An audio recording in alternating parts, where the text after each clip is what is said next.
So welcome to day 2 of our Learning About Cheetahs week.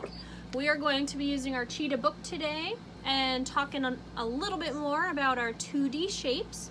So just a recap from yesterday, we learned about polygons, which are flat two-dimensional shapes, and we learned that you can name them based off how many sides they have. So a 3-sided shape, as long as all the sides are flat and it's closed in, is called a triangle. A 4-sided shape is called a quadrilateral. 5-sided is a pentagon, and 6-sided is a hexagon. Yesterday we also started to learn about cheetahs, and we started to talk about some of our vocabulary. So that's what I want to talk about today to start off. So if you would, please open up to the last page of your cheetah book so we can talk about our vocabulary first, because some of these words might be words we have not heard before. Alrighty? So we're gonna start off, and I'm gonna read a little story about cheetahs first, and then we're gonna talk about the definitions, okay?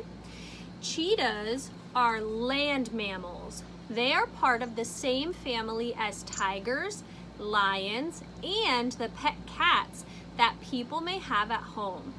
Cheetahs are very special animals because they are the fastest animals on land. Their speed is what helps them be such good predators. And predators is going to be one of our very important words we learned about today. In the savannah, cheetahs are able to hide in the tall grass as it waits for a meal. The markings on the cheetah act like camouflage in the grass so that the prey cannot see it. Once it spots a meal, it will move slowly so that it can get close. Then the cheetah will strike. The animal may try to run, but the speed of the cheetah helps it to always get its target. The main diet of a cheetah includes gazelles, antelopes, hares, and impalas. Because cheetahs only eat meat, they are called carnivores. We talked a little bit about that last week. Turtles are omnivores because they eat both vegetation, they eat algae, and they also eat meat. So a cheetah, they don't actually eat the grasses in the grassland that they live in. They only eat meat, so they're carnivores. When a female cheetah has babies, they usually give birth to 2 to 6 cubs at one time. That's 2 to 6 babies at a time. She will take care of them by giving them milk, and when they are older, bringing them food until they learn how to hunt on their own. Like other big cats, cheetah cubs learn important skills by playing. What may look like a silly game between brothers and sisters is actually a way for them to safely practice hunting. Once they get to be almost 2 years old, their mother leaves them and the cubs help each other to get food. So cheetah babies are only 2 years old when they're an adult and they get to go out on their own. And usually they stay with their brothers and sisters for a little bit until they're good hunters. So when you see them rolling around and wrestling and playing, that's because they're learning how to hunt and how to maybe tackle a prey or something like that, okay? So we're gonna talk about our vocabulary words at the back of our book so that when we get to those words, we have a better idea of what they mean.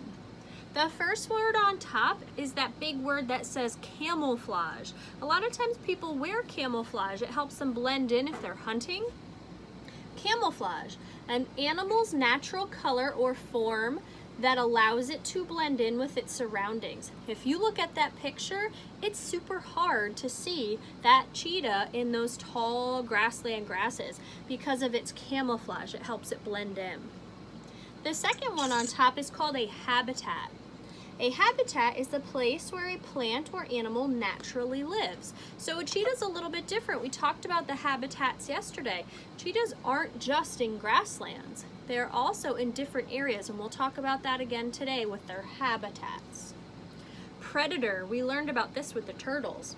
An animal that hunts and eats other animals. A cheetah is a predator, but it could also be a prey. Prey is an animal that is eaten by another animal. So some bigger animals might be hunting cheetahs as well. The savanna, a grassy plain with few trees in a hot, dry area.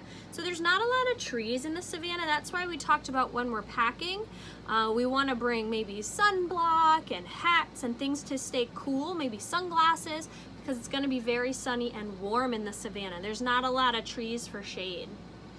And to stalk, to move secretly towards something. So a cheetah is very quiet. They're very stealthy as they stalk slowly to sneak up on their prey, and that's when they strike. So these are all of our definitions as we read through. We'll talk a little bit more today as we read about those terms when we go. So we're going to start off with "It's a cheetah" on page 4. Ooh, I see Siani has her little cat today for Cat Week. All right, page 4, "It's a cheetah." And today I am going to stop as we're reading and go over those definitions again so we can see them in action. It's a cheetah. What runs so fast it races by in a flash? What looks like it cries but has no tears in its eyes? What is covered in spots and lives where it's hot? It's a cheetah, and we're not lying. Cheetahs are large cats that look as cute and cuddly as a house cat, but you wouldn't want to snuggle up to a cheetah. Cheetahs are powerful hunters with sharp claws and teeth. Although this one looks super snuggly. Page 6. Cheetahs and leopards look alike because they both have spots, but they are different in many ways. Cheetahs have tear marks, and that's in quotations. They call it tear marks. These are black stripes that run from their eyes to their mouths. Leopards don't have stripes on their faces. So if you look at the up close, here you can see the cheetah has a stripe of black fur from his eye to his mouth, and the leopard doesn't have that stripe. That's how we tell the two apart. There's 3 other ways to tell them apart. Cheetahs have a long and thin tail. Leopards have a thick, short tail. Cheetahs have a narrow, skinny body. Leopards have a wide body. Cheetahs have a smaller head, and leopards have a larger head. But their spots, pretty similar. It looks like the leopard has bigger spots. That's what we're going to work on when we paint our rocks on Thursday. Safari Speedster, page 8. In a race between a lion, a greyhound dog, and a cheetah, which animal would win? We know after yesterday's reading, the cheetah hands down. The cheetah is the fastest land animal on Earth. It can reach a running speed of 60 miles an hour in just 3 seconds. That's as fast as a sports car. So fast. No other land animals can beat it. Page 10. And they specify land animals, so that doesn't mean animals in the sea or in the air. All right, what makes a cheetah so fast? Its body is built for speed. A long tail balances the cheetah when it makes sudden, sharp turns. A flexible spine helps it change directions quickly. Excellent eyesight makes spotting prey quick and easy. Because we know some animals blend in the habitats that they live in, so they need very good eyesight. Large nostrils let it breathe easily after running. So they have big nostrils to help them bring in lots of oxygen when they do such fast running. A small head makes the cheetah lighter. Its deep chest makes breathing easier when running. You can see its chest pushes out a little bit. It doesn't just go flat. That helps it bring more air into its lungs while it's running. Its claws don't completely pull back into its paws like other cats. The claws grip the ground when running like cleats on a shoe. So my kitty downstairs she can pull her claws back in her feet sometimes. Usually she puts them out when she's relaxing and purring, but a cheetah can't pull their claws completely back into their feet, and they use them as a grip when they're running so fast. Long legs help it run fast. A thin, lean body helps it move quickly. And here's our first word bite, prey. Our word bites are called sidebars. They give us definitions as we read. Prey is an animal that is eaten by another animal. Page 12. Great hunters. Camouflage. It gives us how we say it. Cam-o-flage. Cheetahs are sneaky when they hunt. Their spotted coats act as camouflage in tall grass. They stalk their prey slowly and quietly. When they get close, cheetahs chase their prey. But cheetahs get tired quickly. Whew, they need to rest too. Camouflage and stalk, 2 word bites. Camouflage is an animal's natural color or form that allows it to blend in with its surroundings. So sometimes it's the color of their fur or their skin or their scales. Sometimes it's also their shape that helps them blend in. And stalking. To stalk means to move secretly towards something. So you're sneaking up if you're stalking. How cheetahs live, page 14. Most cheetahs live in Africa. A very small number may still live in Iran, a country in Asia. Like people, cheetahs can live in different habitats. Cheetahs live on the savanna and in areas with lots of plants. They also live on grasslands and in the mountains.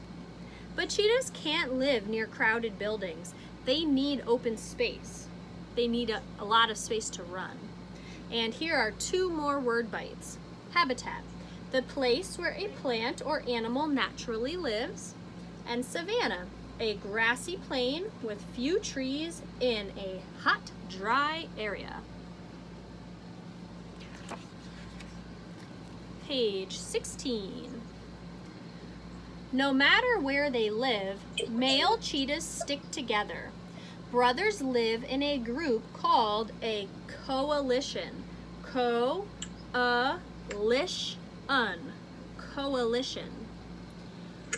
Female cheetahs live alone, except when caring for their cubs. Male and female cheetahs come together to have cubs, then they live apart again. And we just talked about the mommy cheetahs, they keep their babies for 2 years. After 2 years, that's when they go off on their own. Page 18. A mother cheetah has 3 to 5 cubs at one time. They are born blind and helpless. But the cubs grow quickly. They can open their eyes and crawl in less than 10 days. So they're already ready to crawl in 10 days. The mother cheetah keeps the cubs safe in their den. If she needs to move, she carries them in her mouth. And sometimes you see puppies and kitties do this as well. It's their extra skin. It doesn't hurt them when they lift them like that. They're not biting them to hurt. Page 20. Can you find the cheetah cubs? The cubs' dark coats blend in with their shadows. The long, soft hair along their backs looks like the dry, dead grasses. So here they are. Can barely see them. That's their camouflage. The cubs are protected by camouflage. It's hard for predators to find them. A predator is an animal that hunts and eats other animals. So to find those babies, that mama needs to protect them, so that if they have a lion or a hyena or something else coming to see them and try to get them, that mama's going to protect her cubs. But they have a very good camouflage to try to stay safe. Page 22. Playing around. The cubs learn a lot from their brothers and sisters. They wrestle, stalk, and chase one another. They practice skills they will need for hunting when they grow up. When the cubs are older, the mother cheetah teaches them to hunt. She also shows the cubs which predators to avoid. So you can see that here they're hunting, it looks like a baby gazelle, but down here this mama might be saying, you know what, looks maybe like a wombat, like that's something we want to steer away from, because that's not a safe animal for my babies to be near. So that mama cheetah has to teach her babies what other animals are safe and which ones are not safe. Royal cats on page 24. Cheetahs have lived on Earth for a long time. As far back as ancient Egypt, pharaohs kept cheetahs as pets. Now we can't do that anymore. The famous pharaoh King Tut was buried with many statues of cheetahs. So you can see here in this picture, those look like maybe the priests from that temple, and you can see the pictures of the cheetah statues underneath. Some ancient Egyptians believed in a cat goddess called Mafdet. They thought Mafdet could protect the pharaohs. Art from ancient Egypt shows cheetahs on statues, furniture, and in paintings. You can see this, a golden head of a cheetah. This was from King Tut's tomb, thousands of years old. Page 26. Cheetahs make sounds that tell how they're feeling. Cheetahs can't roar like other big cats, but they can purr like a house cat. So these are their different sounds. Here's a dictionary for understanding cheetah talk. Bleating. A cheetah bleats when it's upset. It sounds like a cat's meow. Purring. This is a low motor-like sound made when a cheetah is happy or content. Hissing. When a cheetah feels angry or threatened, it may let out a sharp sound. Chirping. Cheetahs chirp when they look for each other. They call sounds like a chirping bird. I've heard that at a zoo before, and everybody thought it was chirping from birds, but it was really just the cheetahs trying to find each other in their habitat. Growling. A cheetah growls when it feels angry or threatened. And churring or stuttering. During social meetings, cheetahs growl with a high pitch that stops and starts, so it sounds like a stutter. So those are the different sounds, and if you hear those sounds in nature and you hear maybe the purring, that means the cheetah is not super mad right now. It means it's happy or content, and I would feel okay about being near that cheetah. But if you hear hissing or growling, you want to get to a safe place quick, because that cheetah is not happy. Page 28, saving cheetahs. You need space to run, to jump, and to play, and so do cheetahs. More people and more buildings push cheetahs onto smaller pieces of land. Cheetahs need lots of open space to live, to hunt, and to have babies. So we know that if there's big towns or big cities next to these savannas, they have to be careful not to build too many buildings where the cheetahs live, because that takes away their habitat, and then they don't have anywhere to hunt. Their animals, their prey moves away, and then it's pretty dangerous, because we know that boy cheetahs live together, so they need a lot of prey, a lot of animals around to eat. Page 30. Less open space means cheetahs are disappearing. Today, fewer than 12,000 cheetahs live in the wild. But some people are working to save cheetahs, and we are learning more about these big cats. The more we know, the better chance we have to keep cheetahs on Earth. They're not extinct. Obviously, they have 12,000. They're not endangered yet, but as we have more buildings being built and more towns and cities coming up, they're getting less cheetahs in the world. So we want to try to save them by not infringing upon where they live. Whether it's the savanna or the mountain or the grassland, we want to try to be safe and keep our cheetahs around for a long time, because they are very neat, very interesting big cats. And they're the fastest land animal. We don't want them to become extinct or endangered. Alrighty, and we already talked about our definitions. So that's it for our cheetah part today. Next, we're going to go into math. So you can put your story off to the side. And I saw yesterday with the journal, I saw Caden's answers for what he would want to pack. So remember, every day on the Google Classroom, I post a question about what we talked about. So yesterday's question was, what would you pack? What would you want to bring on your safari into the African savanna to see cheetahs? I had talked about I would want binoculars so I can see far away in case there's something very far, because some of these animals I definitely don't want to see up close.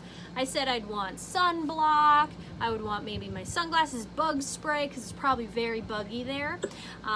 So you can add your answers on that Google Classroom question as well from yesterday.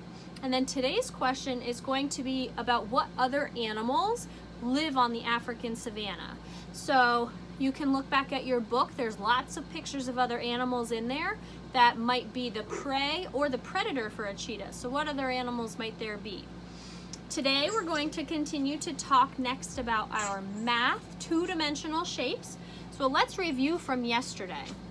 I'm going to put up some shapes and I want you to try to name it with one of our 4 words. So remember our words, you count the sides. If there's 3 sides on your shape, it's called a triangle.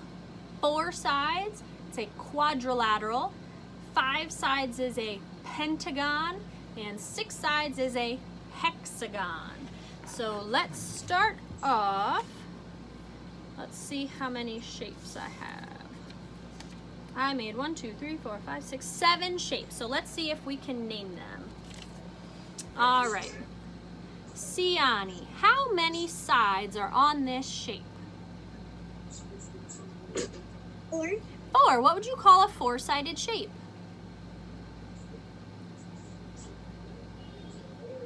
Oh, you weren't here yesterday. 4-sided shapes are called quadrilaterals. Can you say that?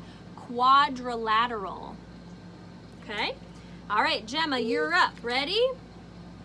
How many sides and what would you call it?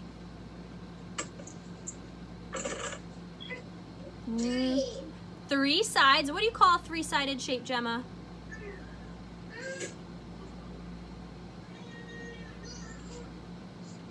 If there's 3, it's a triangle, you're right. Okay, Caden, are you ready? How about, let me unmute. Okay, what amount of sides and what would you call it? A diamond? No, how many sides are there first? Can you count them? 6. What do you call a 6-sided shape? Remember, it has that X, like 6 has an X. Hexagon? Hexagon, you got it. Okay, let's see. Siani, what would you call this shape? A square? It is a square, and this is actually one of those special shapes. This is a square and a quadrilateral. It's both because it has 4 right angles. All the sides are the same, but it has 4 sides, so that makes it a quadrilateral. All right, Gemma, what would you call this shape? A hexagon? This one only has 5. What do we call the 5-sided shape? It's that really important building in Washington, D.C. that keeps us safe. Starts with a P. Pentagon. Can you say that? Pentagon. 5-sided shapes are pentagons. They look almost like houses sometimes. Okay. Let's see. Sian. Oh, nope. I missed Caden. Caden, what do you think this one is?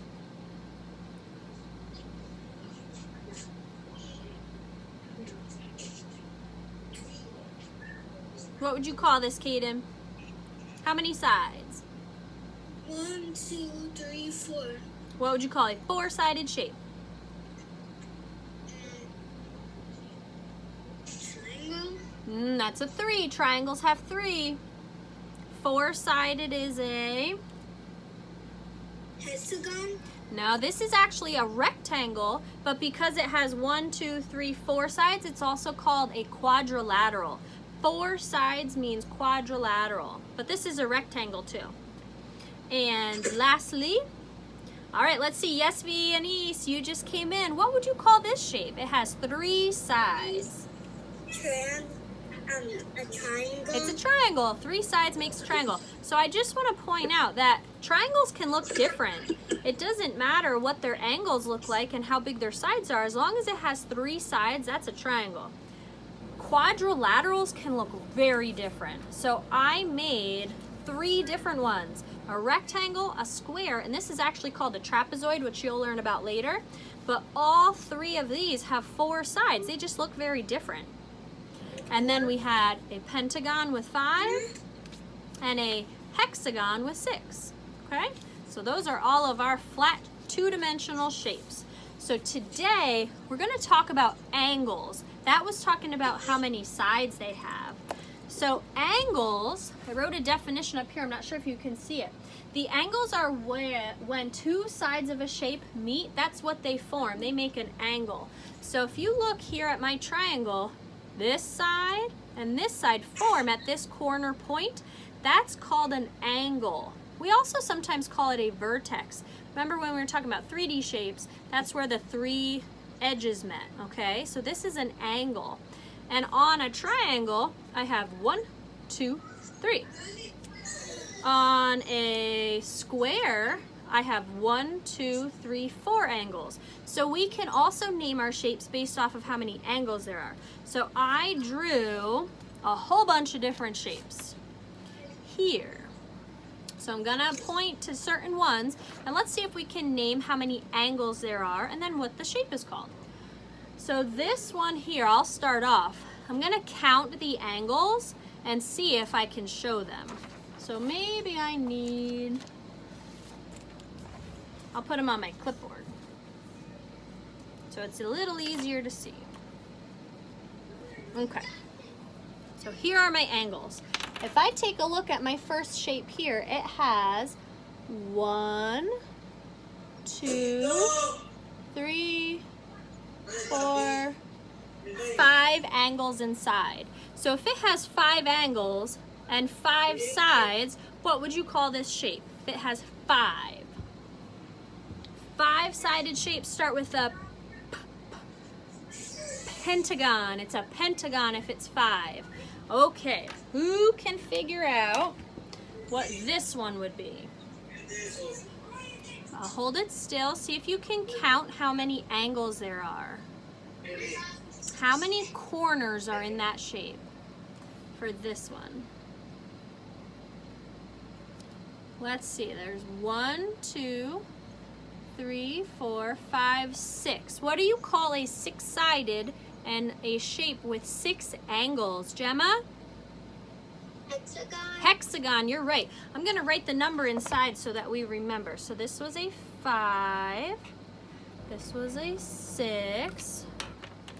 Okay, here, this shape's actually called a parallelogram. I know it's a quadrilateral because it has a top, a bottom, and a right and a left. So let's see how many angles in this shape.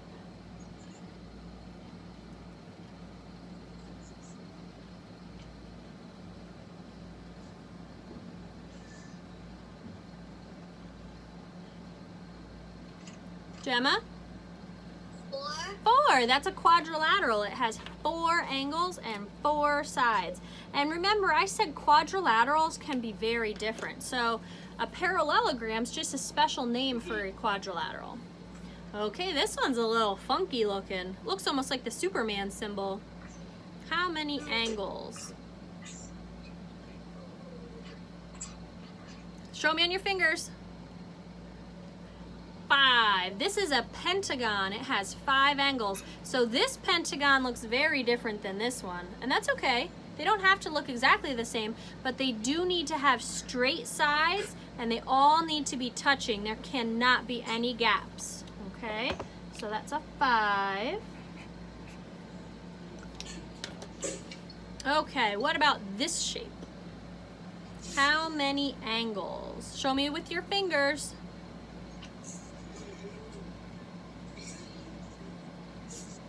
I see Gemma's got it. Show me with your fingers how many angles. 1, 2, 3, 4. You got it. 4. That's a quadrilateral. The special name for this quadrilateral is a trapezoid. You're going to learn about trapezoids too. Okie dokie. Almost ready. What about this one? Can you show me with your fingers? This is a 3-sided, so this one's a triangle. Triangle. Okay. All right. What about this one here? I know it's a rectangle. How many angles in a rectangle? How many corners?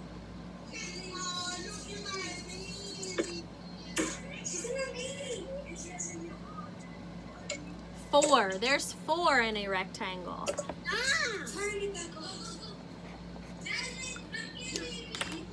Okay, we got 3 more. How about this one? How many angles in this shape? This is also a trapezoid. Looks a little different from this trapezoid. Yep, there's 4 in this one too. Trapezoids and quadrilaterals have 4 angles and 4 sides. Okay. What about this one? How many angles?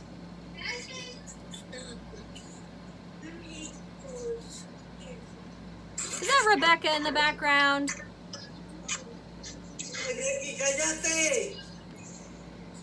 How many angles for this one? 3. Yep, this is a triangle. And 1 more. How many for this big guy?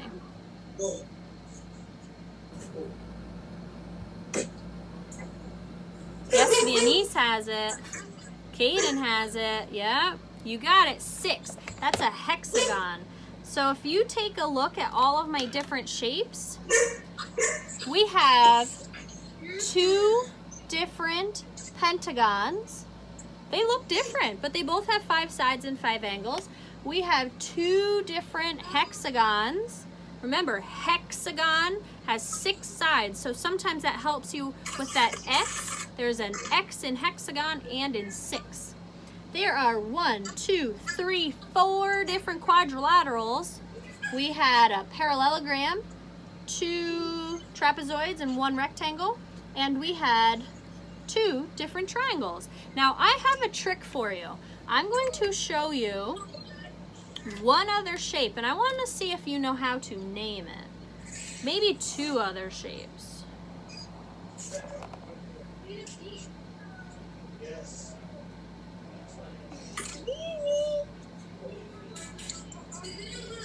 Okay.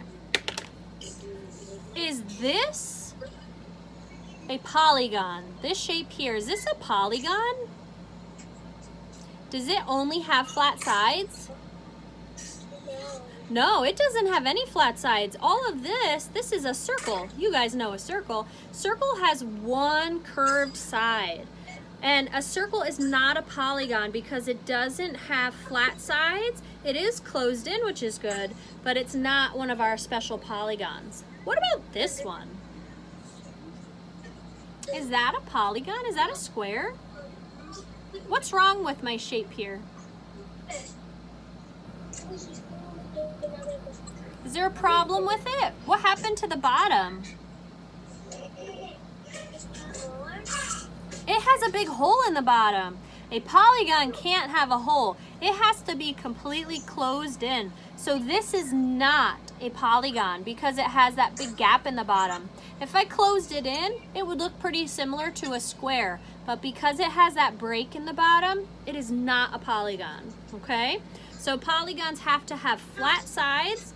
It has to be closed in, and we can't have circles and we can't have gaps. That makes it a polygon. Okay? Sound good? You guys did good today. You're getting to know our words. So tomorrow we're going to talk about our parts of a cheetah. So remember to bring your books for tomorrow so that we learn all about the different parts. Thursday, we're going to be painting a rock like a cheetah spots. So make sure you have your rocks and your paints for Thursday, and we'll continue to talk a little bit more about 2D shapes. Does anybody have any questions for today? So today's Google Classroom question is all about what other animals live on the savannah. And remember guys, you can go onto your Google Classroom for your specialists too, to make sure when you click into Google, click join, and you'll have 2 different classrooms, one for me and one for the specialist, so you can still see all of your library, your art, your music, and your gym lessons for the 7 different continents, which is super, super awesome that they did that for you.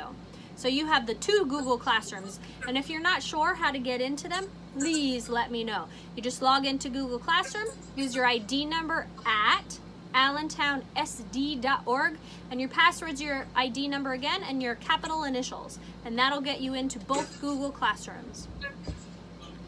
Okay friends, that sounds good for today. I'll see you tomorrow, Wednesday at noon. Bye guys.